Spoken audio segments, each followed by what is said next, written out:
ठीक है। कबूल कबूल जी, ये बात तो सही है नकवी जी की कि एक आप झारखंड का राज्यपाल कुर्मी बनाकर, और यूपी में चाहे तो कुर्मी जो आपको डेंट दिया है पूर्वांचल में वहां आपको संभाल देगा।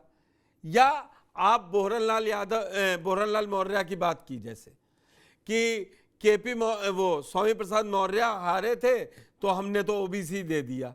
इन सब चीजों से ज्यादा इफेक्ट वो पड़ता है जब आपका कोई ओबीसी नेता सशक्त खड़ा होता है मजबूती के साथ, जो ड्राइंग रूम पॉलिटिक्स का नहीं होता है, जिसकी हिंदुत्व की छवि नहीं होती है। मैं केशव प्रसाद मौर्य के लिए कहना चाह रहा हूं, महेंद्र जी भी जानते होंगे कि वो बहुत ऐसा नहीं कि वो मास लीडर ओबीसी के बन के उभरे थे तब उनको डिप्टी सीएम बनाया गया।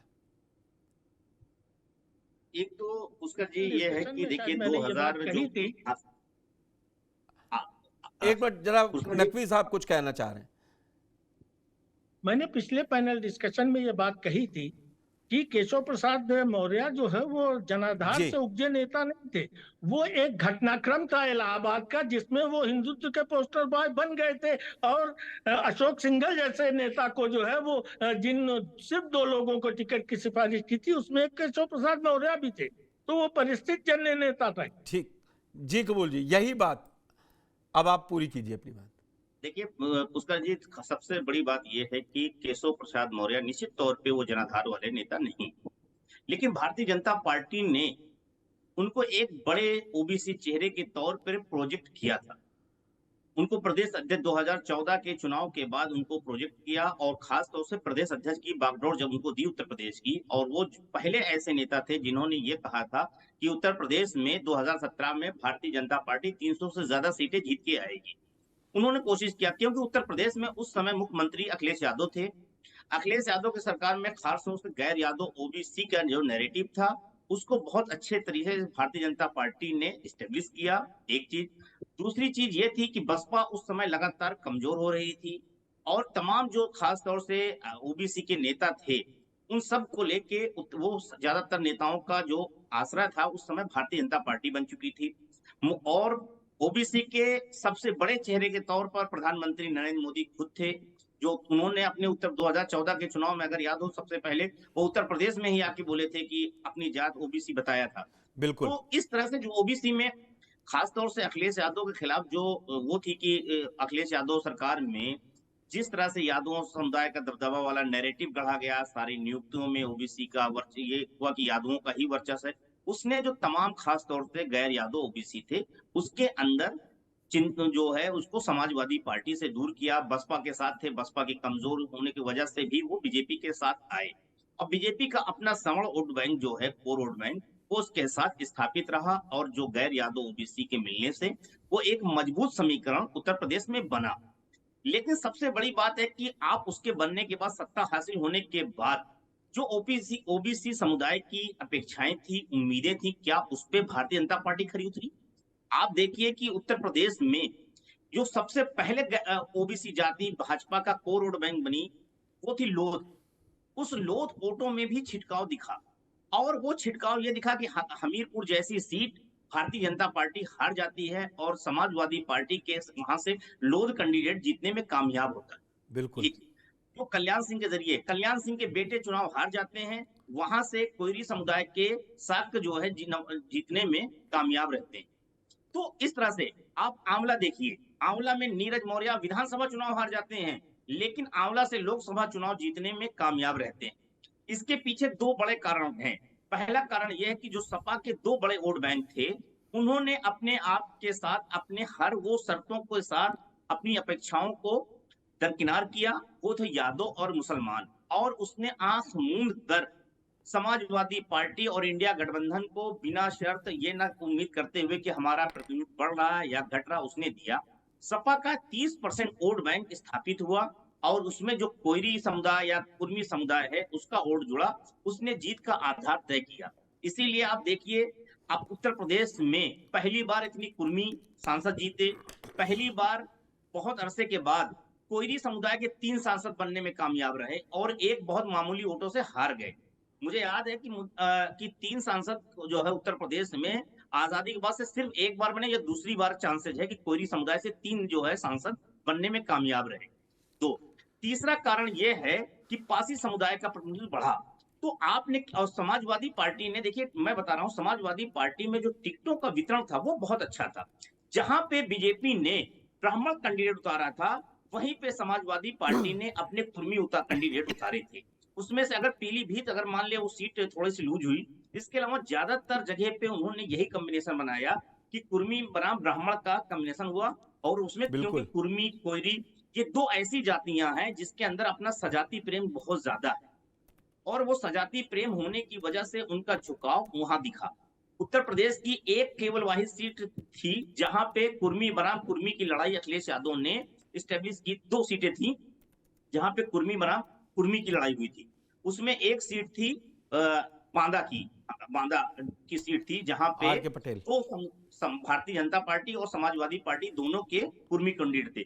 ऐसी स्थिति में हम देखते हैं कि वहां जब भी ऐसी स्थिति आती है, ये कुर्मी और ब्राह्मण दोनों के साथ होता है, वहां पे वो जो सबसे ज्यादा मजबूत ब्राह्मण होता है तो उसके साथ उसका वोट दिया जाता है, इसी तरह से कुर्मी के साथ। और अखिलेश यादव को ये मंत्र जो मिला वो 2022 के चुनाव में ही मिल गया था। आप देखिए कि अब कांग्रेस से 2 विधायक जीतते हैं, उसमें भी एक कुर्मी जीतते हैं और एक ब्राह्मण जीतते हैं, और ये दोनों ऐसी जातियां हैं जिसके अंदर सजाती प्रेम जग जाहिर है। जय। ये तीसरी बात आप आ जाइए कि बीजेपी से आखिर ये वोट क्यों खिसका।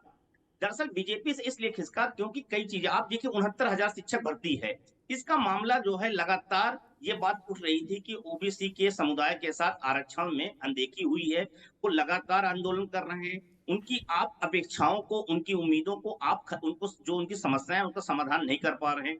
दूसरी चीज यह है कि तमाम नियुक्तियां हुई इस बीच, उसमें भी कई चीजें सवाल खड़े हो गए कि उन नियुक्तियों में किस तरह से आरक्षण को, खासतौर से हम उच्च शिक्षा की बात कर रहे हैं, जिसमें बुंदेलखंड यूनिवर्सिटी के एक मामला आया था कि बुंदेलखंड बिल्कुल। यूनिवर्सिटी में एक ही जाति के लोगों की नियुक्ति कर दी गई।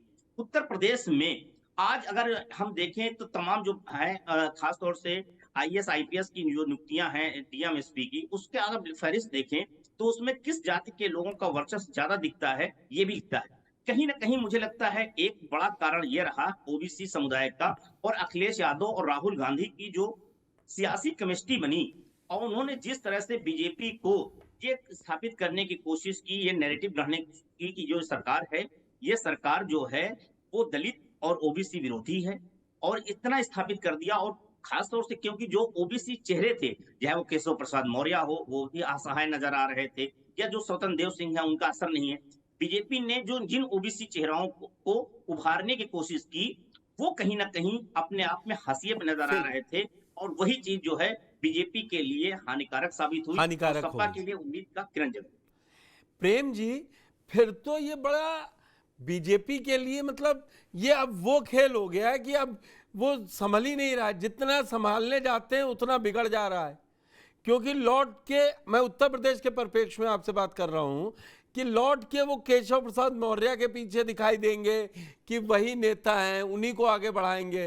तो जिस तरीके से कोयरी की बात करी कबूल जी ने कि यूपी में या यादव कोई बढ़ा नहीं पाए, 10% यादव है, वो मुलायम सिंह के साथ ऐसा इंटैक्ट है कि आप तोड़ नहीं सकते हैं। तो अब बीजेपी कैसे ये आगे, अगर मैं 27 के लिहाज से देखूं या 5 सीटें 10 सीटें हैं उस पे नहीं पूछता हूं, तो बीजेपी फिर ओबीसी पे कैसे वो, और कौन सा, जिसकी बात महेंद्र जी ने अभी अपने पहले वक्तव्य में की कि उनको उसी पुराने ढर्रे से निकाल के कुछ नया देना है। अगर मैं आपसे पूछूं कि बीजेपी अब यूपी में गेन करना कैसे शुरू करे, जो दिखाई देगा, वो आपको क्या लगता है? देखिए, बीजेपी की मुश्किल ये है कि जिस ओबीसी वर्ग को वो वापस हासिल करना चाहती है, छिटका हुआ वोट बैंक, वो किस बिना पर हासिल करे, उसको भरोसा कुछ तो देने के लिए देना होगा। क्या वो बीजेपी उनको ये बोलने में सक्षम है कि हम अगला सीएम ओबीसी से देंगे? इसकी कोशिश में तो लगी हुई है सेंट्रल लीडरशिप, लेकिन चल नहीं पा रहा है, क्योंकि यहाँ योगी आदित्यनाथ का चेहरा, उसके सामने कोई दूसरा ओबीसी आ ही नहीं रहा। यही लॉजिक लेकर के कि अगला विधानसभा चुनाव ओबीसी वर्सेस ओबीसी और उसमें भी Yadav versus other than Yadav OBC ये किया जाए। इसके लिए बीजेपी की रणनीति अंदर खाने है जो कि फ्लॉप हो चुकी है, वो नहीं, वो घोषित तो कर फिर नहीं सकते। अगर आपकी बात का मैं समर्थन करते हुए ये पूछूं, फिर योगी आदित्यनाथ को अगर वो हटा, मतलब ये कहते हैं अगला ओबीसी होगा तो फिर वो इफेक्ट अभी दिखाई देना पड़ जाएगा। देखिए ये बड़ा डिसीजन तो है। ये अगर पूरा चुनाव सिर्फ ओबीसी ओबीसी हो तो बात अलग है, लेकिन पूरा चुनाव इसी आधार पे नहीं होगा। बीजेपी तो सबका साथ सबका विकास जिस नारे के तहत जाति हम नहीं मानते हैं, हम सबको साथ लेके चलते हैं और बोल करके एक हिंदुत्व का चेहरा ये करके उन पाठ करके सारी जातियों को जातिगत तरीके से भी जोड़ रही थी और हिंदुत्व के जरिए से भी जोड़ रही थी। अब जब वो कोलैप्स हुआ है तो उसको ओबीसी को संभालने के लिए वो अगर प्रयास करे तो बाकी के भी बिगड़ने का खतरा रहेगा। ऐसे भी योगी आदित्यनाथ के रहते हुए राजपूत वोटर्स को लेकर बहुत आशंकाएं रही, उनका बिहेवियर को लेकर के बीजेपी के लिए रही आशंकाएं रही। तो ये सारी चीजें थी। और तो सिर्फ ओबीसी फैक्टर नहीं है। हमने पहले भी कहा कि अपोजिशन ने, अखिलेश यादव ने तो कंसोलिडेट किया ओबीसी वोट, हालांकि उस हद तक नहीं किया जिस हद तक करना चाहिए या कर सकते थे, लेकिन फिर भी जितना किया उससे डेंट लगा। लेकिन वो बीजेपी का जो लॉस है, ये लॉस वो कैसे भरपाई करेंगे? अभी बहुत बढ़िया बातचीत चल रही थी कि स्थानीय स्तर पर जातीय चेहरा जो है, बड़ा चेहरा उभार नहीं पा रही है बीजेपी। अब मैं वही बीजेपी केशव प्रसाद मौर्य को उठा करके रखती है, तो केशव प्रसाद मौर्य जब अपनी सीट नहीं जीत पाते हैं तो वो क्या विश्वास पैदा करेंगे?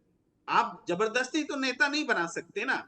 तो केशव प्रसाद मौर्य योगी से बड़ा नेता साबित होंगे तब तो योगी को रिप्लेस और डिस्प्लेस करेंगे। तो नहीं, ये स्थिति वहां बन नहीं रही है। वहां पे योगी से बड़ा नेता नहीं, आप ओबीसी, मतलब योगी से बड़ा नेता नहीं, आप ओबीसी में तो अपने आप को बड़े साबित कर पाए। केशव प्रसाद मौर्य को लेके मेरा ये अप्रीहेंशन है कि भाई ये दोनों बातें हैं। और नहीं, पहले आप अपने कुनबे से तो बड़ा हो करके दिखाइए। आप मुंह फुला लेते हैं, पल्लवी पटेल योगी आदित्यनाथ से मिल जाती है। आप खुश होइए ना कि आपके साथ में आपकी बिरादरी का कोई और जुड़ रहा है। तो वो जो जेस्चर दिखाना चाहिए वो दिखा नहीं पा रहे हैं, तो आप कैसे अपनी बिरादरी का भी बड़ा नेता नहीं बन पाएंगे ना। तो ये एक संकट बीजेपी के पास में है। और केवल जाति की राजनीति बीजेपी करने लगेगी तो उनका वो सारा खत्म हो जाएगा। वो सबका साथ सबका विकास हिंदुत्व, फिर तो पूरे प्रदेश में भी असर पड़ेगा और पूरे देश में भी असर पड़ेगा। तो ये ऐसी स्थिति में बीजेपी आई है कि जो भी स्टेप अभी रफ्फू करने के लिए वो कर रही है, वो छेद बड़ा होता जा रहा है, रफ्फू हो नहीं रहा है।